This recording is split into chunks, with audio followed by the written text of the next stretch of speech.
My son is dead and you will return to your parents' house, right? We will live in this house.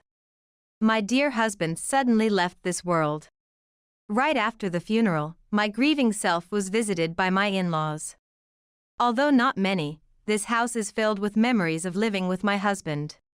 Why must I be the one to leave?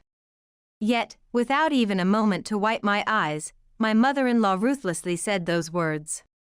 My name is Hannah. I am a clerk working in a real estate agency.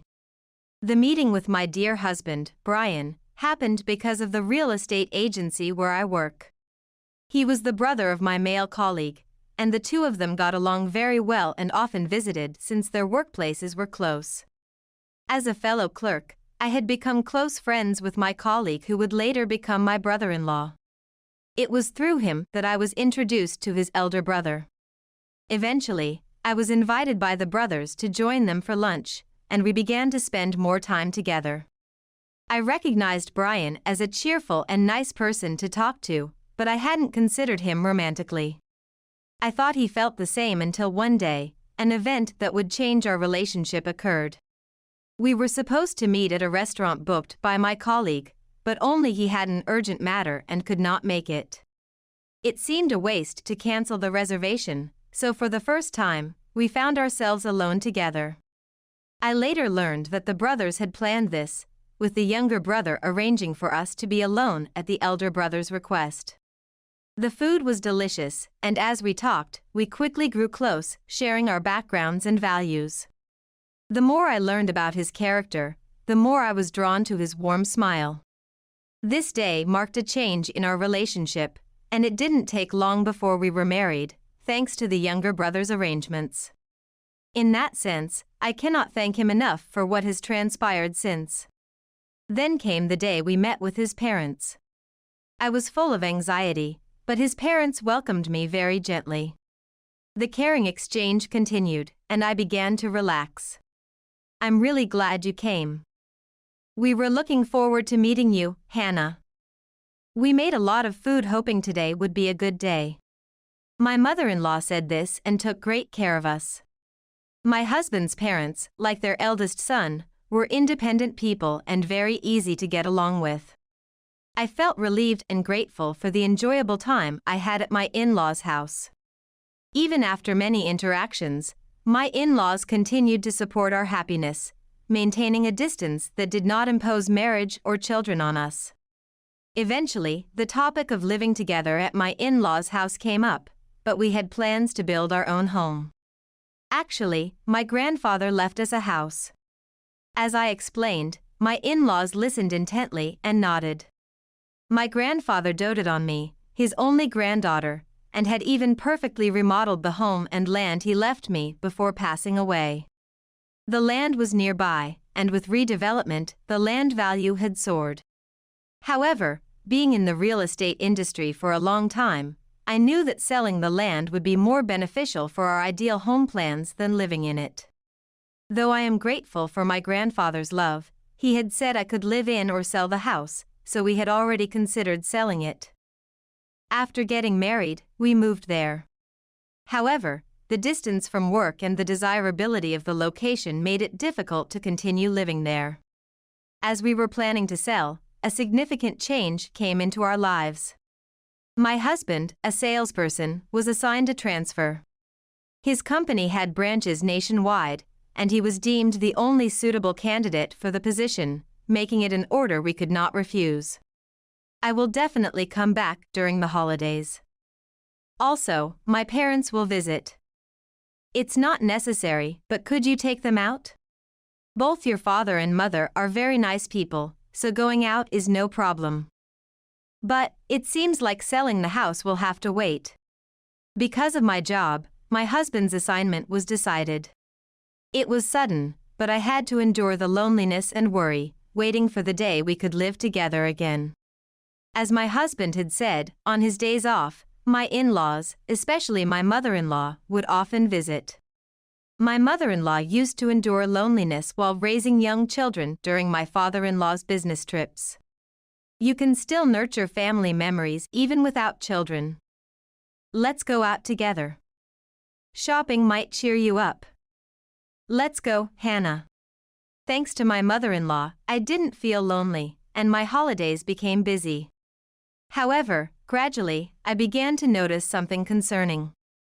Almost every day off from work, my mother-in-law would invite me out. That was fine, but after a month, her invitations became somewhat forceful, disregarding my fatigue and household chores. I wanted to rest this week. When I said this, my mother-in-law frowned as if I were being unreasonable. But it's fun to go out together, isn't it? Or are you saying you don't want to go out with me? It's not like that. But you take me out every week, so don't you think you need a break too, Mother? My mother-in-law's face turns sad. I try to clear up the misunderstanding in a hurry, but she refuses to listen. Confused, I agree, and then she suddenly smiles as if she had forgotten how persistently she had clung to me. My suspicions about my mother-in-law's actions grow inside me. The places she forces me to go always end up being expensive. Shopping at brand stores and eating at expensive restaurants continues, and she manipulates it so that I have to pay. Often, she leaves the store first, and I am left to pay. There is no thanks for the payment, nor any offer to pay later. Certainly, having a house and earning a good salary means I don't have to worry about savings. However, my husband and I have always been frugal, so I can't help but feel uneasy about my mother-in-law's lavish behavior. There were times when both in-laws were present, but even then, the situation was the same. If anything, my father-in-law joining in only added to my burden. I knew it needed to be addressed, but it was hard to talk to my husband about it. He had said he would definitely come back on holidays. But his workplace was quite busy, and he couldn't come home easily. Your mother told me you go out every week, but is everything going smoothly? It doesn't seem like you have any worries? When I video call my husband, his under-eye bags and slightly thinner cheeks are noticeable. The fatigue from work is clearly visible. I feel guilty even mentioning the issue with my mother-in-law, so I end up pretending everything is fine. Your mother has been really good to me. Take care of yourself too, Brian. I'm fine, so don't worry. I deceive my husband while I can't refuse to cover the expenses of socializing with my in-laws. However, their behavior gradually escalates, and when I insist, I can't go out today, they start asking for this. Then, hey, could you lend me some money just for a little while? Huh? I have to pay? Just a little, really just a bit. I've already made a reservation at the restaurant. I'll take some other friends instead, so could you cover what I don't have? I wanted to refuse, but doing so would complicate the conversation, leading nowhere. Resigned, I opened my wallet. But I never showed such an attitude in front of my husband. Maybe you should ask Brian? When I subtly probed my mother-in-law, I was surprised by her response.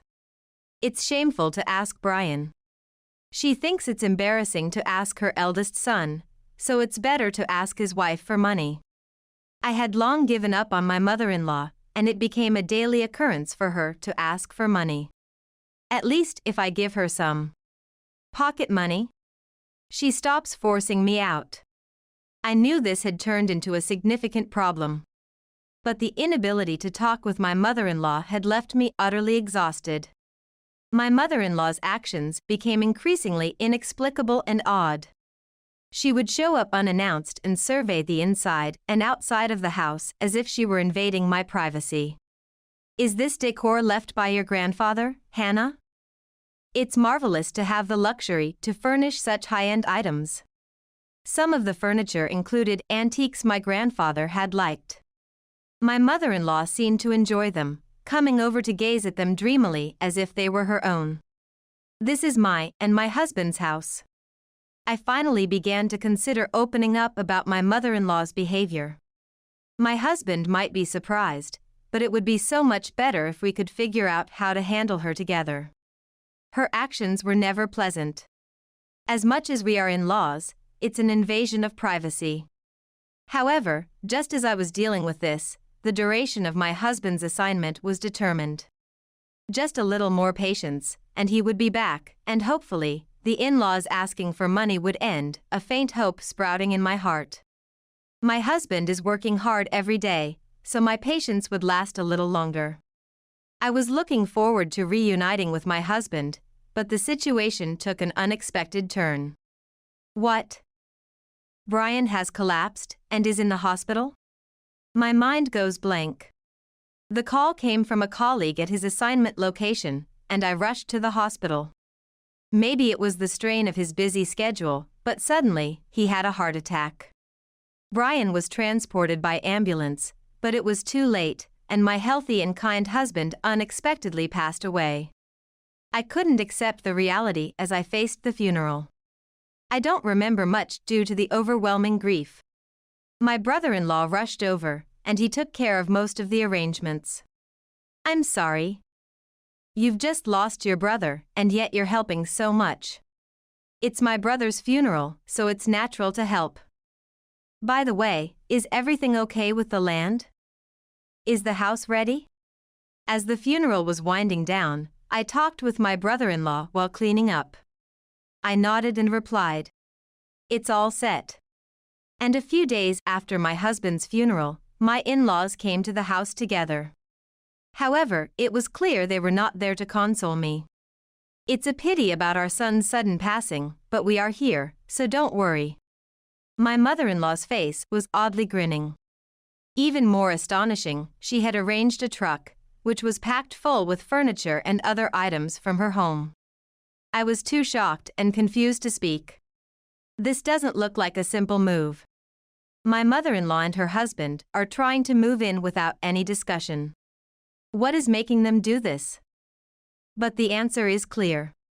Could it be that you're after our land? Despite the confusion, I voice a concern that has always been in my heart.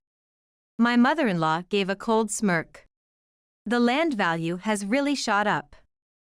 I've been targeting this house for a long time. In fact, you only got married to my son because of this inheritance. I allowed the marriage because you were the one who inherited it. Filled with despair, I am at a loss for words. Are you saying that you and I will live together? What? What nonsense are you talking about? I ask this amidst the confusion, and my mother-in-law raises her eyebrows. Brian's death was unexpected, but actually, even if it hadn't happened, my mother-in-law intended to take this house. The in-laws planned to oust me and take over the land. And they assumed I would just leave the house. My son is dead and you will return to your parents' house, right? It would be a shame for this house to be empty, so we will live in it. That's why I'm telling you not to worry. My mother-in-law's smile twists into a sinister grin. Despite my fear, I point out her mistake. The house has already been sold though. I hold back my laughter at my mother-in-law's misunderstanding, but I can't hide my half-smile. In response, my mother-in-law freezes and says, "What?" Just then, a moving truck from a different company arrives. I'm sorry, but we're here to move things into your house. Because a truck from another company is already parked there, a sturdy mover gets out to check with us. The movers my mother-in-law had arranged also descend. Realizing something is amiss as work cannot begin due to the other truck's presence, they start asking the in-laws for an explanation, but both are too flustered to provide a clear answer. Arguing with everyone here would be pointless. Seeing the in-laws in a panic, I finally start to regain my composure. I then promptly instruct them to move the truck. This house already has a buyer and the contract is complete. A new family will be moving in, so you can't just bring these people's stuff into someone else's home, right? As the movers are shocked by the situation, a luxury car arrives. Out step a wealthy couple and their children. In fact, this land is no longer mine. They are the new owners. The in-laws grow even more confused, unable to understand what is happening. Please move the truck quickly, the new residents can't start their work. Once I manage to get the mother-in-law's truck moved, the movers begin working swiftly, carrying in brand new furniture according to planned procedures. My mother-in-law and her husband, unable to accept this, start pestering me at the entrance. When the buyer, the husband, sees his family to the car and comes over to confront us, a different chaos ensues. Who are these people? We bought this house. Please send the truck back soon. I hadn't expected the in-laws to visit, so I apologize profusely and somehow appease the buyer. But the mother-in-law and her husband don't leave. Instead, they push past us and rush into the house. Of course, the inside of the house has completely changed from what they knew. None of the furniture my husband and I used remains. My mother-in-law is shocked by the sight and begins to create a scene. What is this? The house is empty. The antique furniture and lighting. I love those. What's going on here? She can't comprehend what has happened and is outraged. When the new residents finally shout, "We will call the police," my father-in-law, who had been flustered, bolts and drags my mother-in-law away. As they move a bit away from the scene, the heated mother-in-law gradually becomes dazed and quiets down. I first apologized to the new residents. Told that future problems could still arise, I take down the names and addresses of the in-laws to somehow secure release. Though weighed down by a strong sense of fatigue, I still have to explain things to the in-laws. I return to them and calmly inform them that the move had been completed a few days before my husband passed away. This house was originally planned to be sold with the land, so everything is according to the initial plan. There was a pause in our plans due to my husband's assignment. But a certain background allowed us to proceed smoothly with the discussion. The person who supported our decision was my brother-in-law. I was bewildered by the change in my in-laws, who had started asking me for money, but I didn't want to worry my husband and couldn't talk about it, continuing to brood. My brother-in-law noticed this and came to my rescue. He doesn't get along well with our in-laws and had told me that he would help if there was any trouble.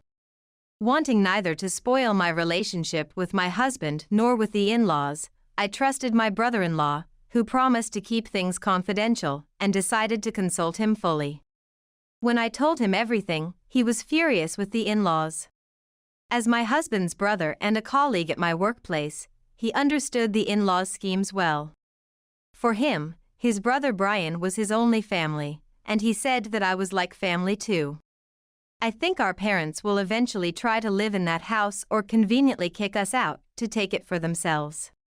My brother-in-law says that both my in-laws have such high-end tastes that they are naive about the ways of the world.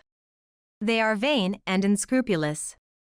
Especially my mother-in-law, she acts like a lovely lady as long as she looks good on the outside, but in reality, she is mean-spirited and only thinks of herself. Because they are blood-related, the stories my brother-in-law tells about the in-laws are quite intense. They pretend to be something they're not in front of their eldest son, so my husband probably never knew this side of his parents. Anyway, he suggested that we sell the land early so it wouldn't be taken by my in-laws. I agreed with my brother-in-law's opinion and decided to proceed with the sale. Even though it was something important left by my dear grandfather, I wanted to avoid having the existence of this house become a problem for us as a couple. In fact, because it was important, I didn't want to leave any troubles behind. Of course, it wasn't a decision I made on my own. I had discussed it with my husband while he was alive, and he agreed. At that time, he became aware of all the actions of his parents. I didn't want to tell him, but I couldn't complete the sale on my own. However, he understood the feelings I couldn't consult him about, and he couldn't forgive his parents' actions. I'm sorry I didn't notice. If it's okay with you, Hannah, let's complete the sale before my parents can make a move. I'm sorry that it's such an important house inherited from your grandfather.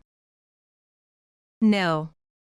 If it's going to cause trouble, my grandfather would agree to let it go.